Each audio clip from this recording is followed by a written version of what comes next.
আজকের খুবই চমকপ্রদ একটি অনুষ্ঠান। এই উৎসবটি আজকে উদ্বোধন হলো।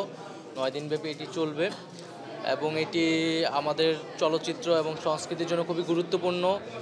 কারণ এখন যে গ্লোবালাইজেশনের যুগ, সব কিছুই আদান প্রদান হচ্ছে। একইভাবে সংস্কৃতিরও কিন্তু একটা আদান প্রদান চলছে বিভিন্ন জায়গায়। তো আমাদের যে কালচারাল এক্সচেঞ্জের জন্য আন্তর্জাতিক অঙ্গনে কী ধরনের ছবি হচ্ছে, সিনেমা হচ্ছে, সেটির সাথে যেরকম আমরা পরিচিত হতে পারছি, আবার একই সাথে আমাদের দেশের ছবিগুলো কিন্তু ৪৪টির মতো ছবি কিন্তু প্রদর্শনী হবে। ফলে এটি আমাদের জন্য একটি গৌরবেরও। আমরা তো সেই জায়গা থেকে এই ঢাকা আন্তর্জাতিক চলচ্চিত্র উৎসবটি একটি বিশেষ গুরুত্ব বহন করে। তো এই উৎসবের প্রতি আমার শুভকামনা থাকবে এবং তারা কিছু গুরুত্বপূর্ণ বিষয় বলেছে যে সরকারের কাছ থেকে কোন ধরনের প্রণোদনা, কোন ধরনের সাহায্য পেলে এই ধরনের অনুষ্ঠানগুলো আরও কার্যকরভাবে করা সম্ভব। আমরাও সেগুলো বিবেচনা করব যাতে ভবিষ্যতে এই ধরনের আয়োজন, আন্তর্জাতিক মানের বা প্ল্যাটফর্মের যে আয়োজনগুলো ঢাকায় হচ্ছে, সেটা আমরা আরও কীভাবে সহযোগিতা করতে পারি, কীভাবে আরও বড় পরিসরে আরও অন্তর্ভুক্তি করে আমরা এটি করতে পারি। আমাদের ইতিবাচক মনোভাব রয়েছে। আমরা তো এটি সবচেয়ে বড় আন্তর্জাতিক মানের একটি প্রোগ্রাম।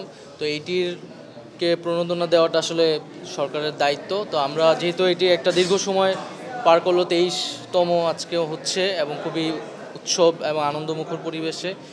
রেইনবো সংগঠনতেও আরও 3 বছর হলে 50 বছর এটি পূরণ হবে। তো তারাও এটি দাবি করেছে যে একটা ইনফ্রাস্ট্রাকচার, তারপরে প্রতি বছর যে সার্টিফিকেশনের বা সেন্সরের জন্য যেই একটা থাকে টাকাটা, সেটা যাতে মওকুফ করা হয়, আরও নানা ধরনের সহযোগিতা। তো আমরা এই বিষয়ে ভাবছি এবং হয়তো এই বিষয়ে আমরা কোনো ইতিবাচক পদক্ষেপ নিতে পারবো, এটা প্রত্যাশা করছি। আমি পুরোপুরি একমত নই, তবে আপনার কথা সত্যতা রয়েছে। কারণ দেশ আসলে এখন নানাবিধ সংকটের মধ্যে আছে, একটা ট্রানজিশনাল পিরিয়ড আমরা পার করছি। তো এর মধ্যে থেকে কিন্তু চলচ্চিত্র বা সংস্কৃতি বিষয়গুলোকে আমরা গুরুত্ব দিচ্ছি বলে কিন্তু এই ধরনের অনুষ্ঠানে আমরা পার্টিসিপেট করছি, কথা বলছি। তবে একসাথে তো সব সমস্যা আসলে সমাধান করা সম্ভব নয়। আমাদের তো প্রায়োরিটি সেট করে আগাতে হবে।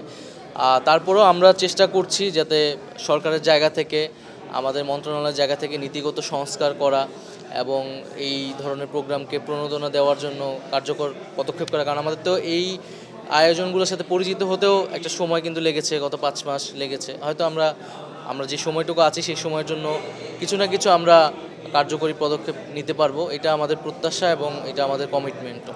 জি, আমি অবগত আছি। আমরা তো এফডিসি যেহেতু এমডি ব্যবস্থাপনা পরিচালক এখনও হয়নি, তো সেটি খুব শীঘ্রই হলে সেটির নিয়োগ দেওয়া হয়েছে। সেটি হলে হয়তো এই বিষয়গুলোতে আমরা হয়তো এই একটা নির্বাচনের পরিবেশ তৈরি হবে এবং নির্বাচন করা সম্ভব। আয়োজকরা এই বিষয়ে ভালো বলতে পারবেন। তো আমাদের জায়গা থেকে তো আমরা বলে যাচ্ছি যে বাংলাদেশের সিনেমাকে আমরা আন্তর্জাতিক এই পরিমণ্ডলে নিয়ে আসা হচ্ছে, এটা আমাদের জন্য একটা সুযোগ, আমাদের হয়তো অগ্রগতির একটা নিদর্শন। এবং আমরা যেটা বলছি যে আমাদের ইতিহাস, আমাদের সংস্কৃতি, আমাদের জুলাই অভ্যুত্থান, সে বিষয়েও চলচ্চিত্র যাতে করা হয় সেইটার প্রেরণা আমরা দিচ্ছি। Thank you. ব্যস্ত মানুষ।